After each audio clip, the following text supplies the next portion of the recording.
And here it is, the final coding challenge about object-oriented programming. And in this challenge, the goal is to recreate the challenge number 3, but this time using ES6 classes. So basically what you should do is to create a class, EV, so electric vehicle, which is going to be a child class of the car class that we already created before as well. Then in that EV class, make the charge property private. So that's number 2. And then point number 3 is that I want you to implement the ability to chain the accelerate and the charge battery methods on this class. And the same also for the brake method in the car class. So that's actually called car CL. So then go ahead and experiment with chaining, and all of that should be done using this test data down here. All right. So I already have the code here, and so this makes it a bit easier to understand what the goal is. So as I mentioned, we already have the car class from before, and so this one is basically going to stay the same, except for the brake method, which I want you to make chainable.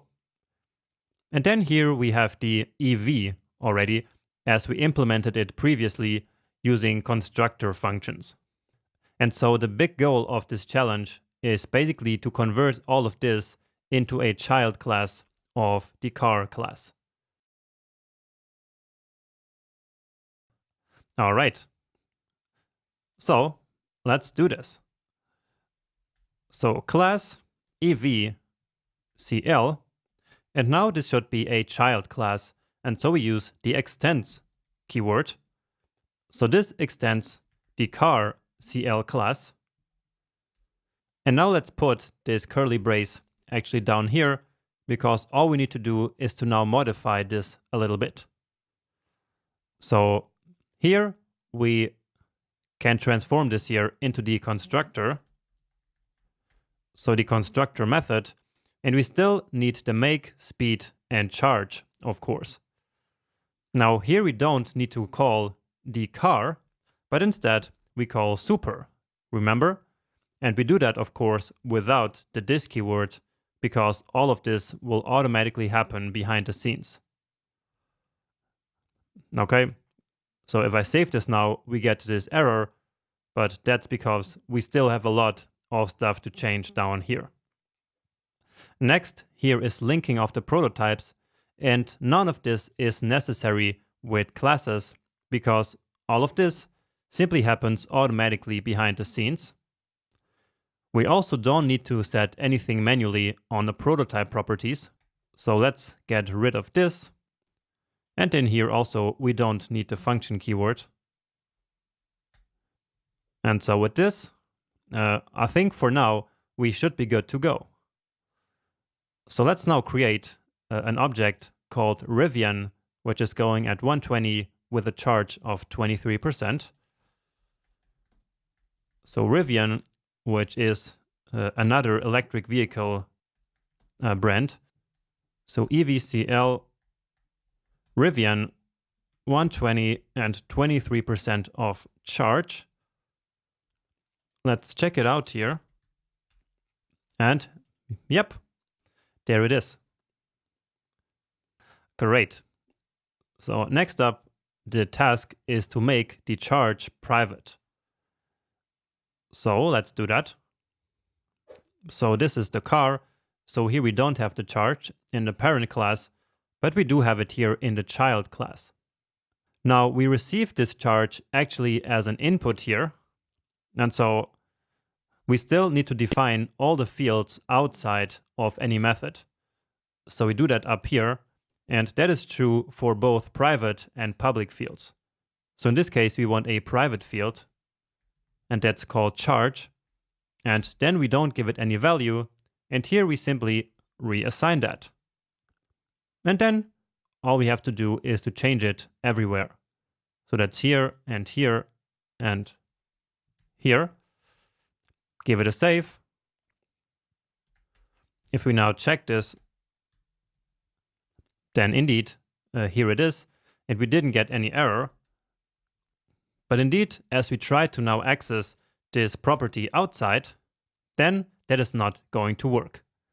So it is now truly private and it is encapsulated inside of the class.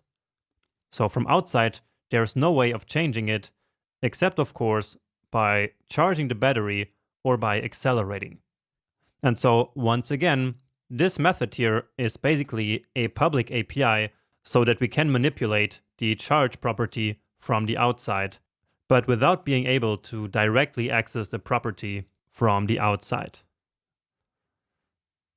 So next up, we want to implement a chaining on accelerate, charge battery, and break.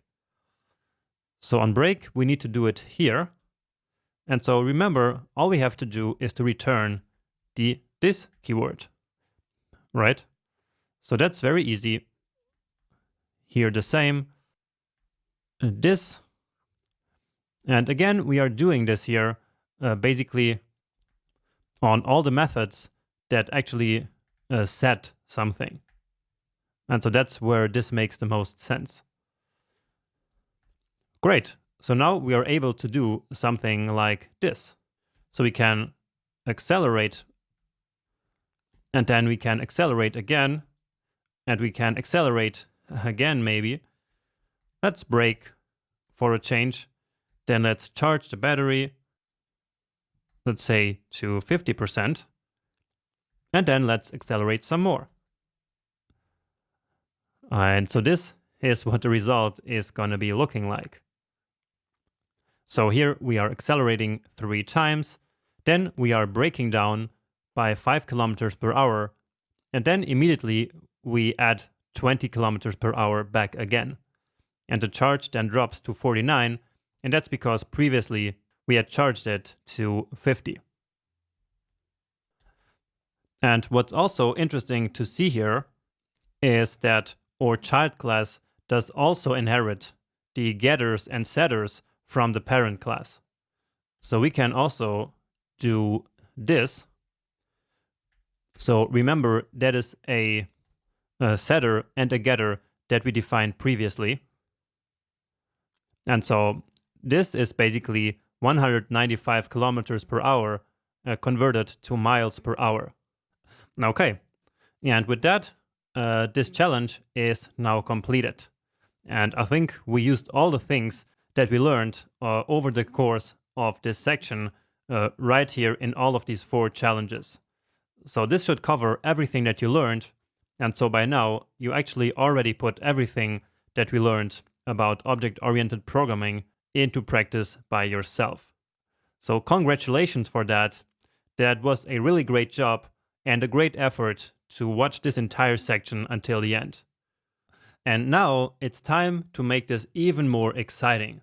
And to do that, we will create an entire brand new project which will be completely based on objects in the next section. So that project is going to be one of the most exciting things of this course, in my opinion. So I hope to see you there soon once you finished basically digesting this section.